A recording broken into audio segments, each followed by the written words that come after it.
अस्सलाम वालेकुम दोस्तों, ये हैं 30 साला सैम बैंकमैन फ्राइड, जिसने 8 सालों में ख़ुद को $2600 का मालिक बना लिया।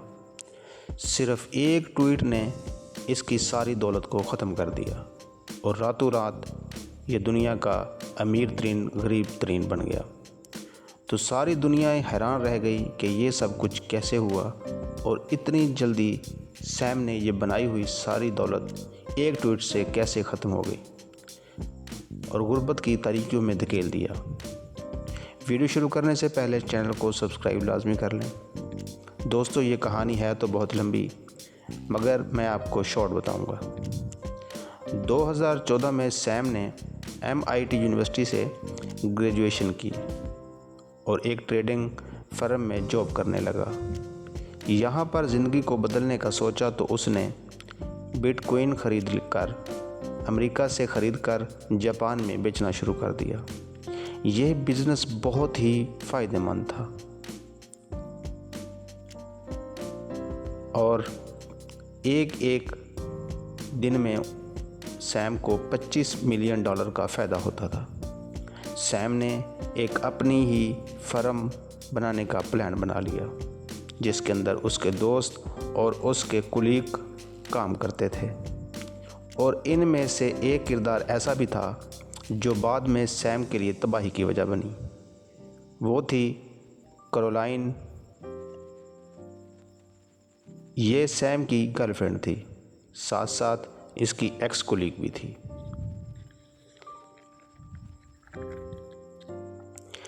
कैरोलाइन अपने फ्यूचर के लिए बहुत परेशान थी। सैम ने उसको अपनी कंपनी का CEO बना दिया, मगर कैरोलाइन इस फील्ड का कोई तजुर्बा नहीं रखती थी। सैम की ये कंपनी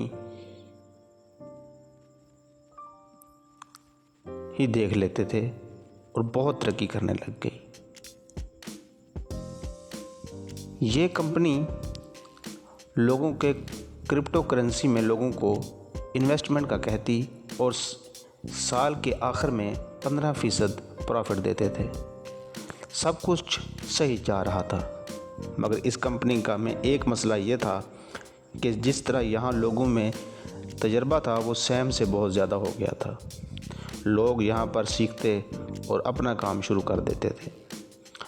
2019 में क्रिप्टो करेंसी को लॉन्च किया, अपनी ही एक करेंसी को लॉन्च किया और फिर अपनी खुद की FTT करेंसी और FTX एक्सचेंज लॉन्च किया। अब यहाँ पर आपको मैं ये बताता चलूँ कि FTT एक करेंसी का नाम है और FTX एक्सचेंज का नाम है, तो ये दो चीज़ें डिफरेंट हैं। लोग एक कंपनी पर भरोसा करते और सैम पर भी भरोसा करते थे और इसी भरोसे की वजह से लोगों ने FTX पर 10 लाख इसमें अपने रुपए रखे। 10 लाख लोगों ने इसमें अपने पैसे रखे और इसमें क्रेडिट होना शुरू हो गया। अब सैम ने जो फर्म बनाई थी और सैम ने जो कदम भी रखा वो उसकी लॉन्च थी और ये उसकी तबाही की वजह भी बनी। सैम ने एक्सचेंज की फ़ीस में लोगों को डिस्काउंट देना शुरू कर दिया।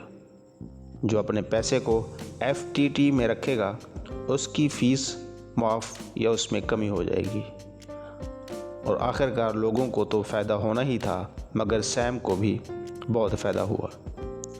हर जगह पर FTX के चर्चे थे और सैम को बड़े बड़े अमीर लोगों में शुमार किया जाने लगा, मगर लोगों को ये खुशी ज़्यादा देर तक ना चल सकी। सैम ने ये पैसा कोइंस और अयाशू में उड़ाना शुरू कर दिया।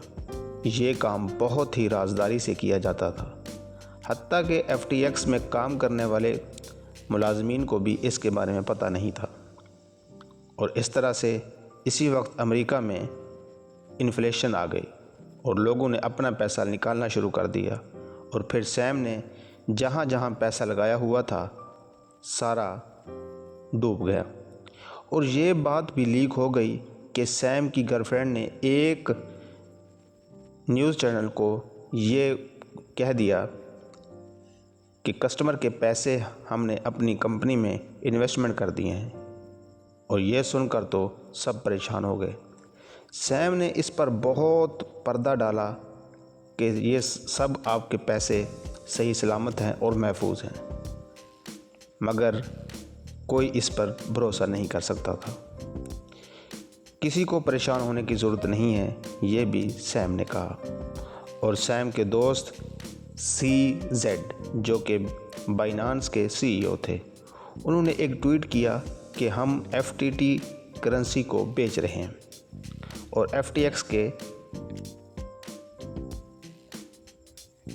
यूज़र्स अपने पैसे विदड्रॉ करना शुरू कर दिए, मगर विदड्रॉ भी तब करते अगर उससे में पैसे होते, और सैम मुकम्मल तौर पर फंस चुका था। इसके पास अब CZ के कदमों में गिरने के सिवा कोई ऑप्शन नहीं था। दोनों में बातचीत हुई और FTX को बाइनांस ने ख़रीद लिया, और वो भी कौड़ियों के भाव ख़रीदना चाहा। अब दिलचस्प बात यह है, और यह इसी वक्त सैम की ज़िंदगी का फ़ैसला हो गया था। 2 दिन के बाद एक और ट्वीट किया जाता है CZ की तरफ से, और वो लिखते हैं कि हम ये FTX नहीं खरीद सकते।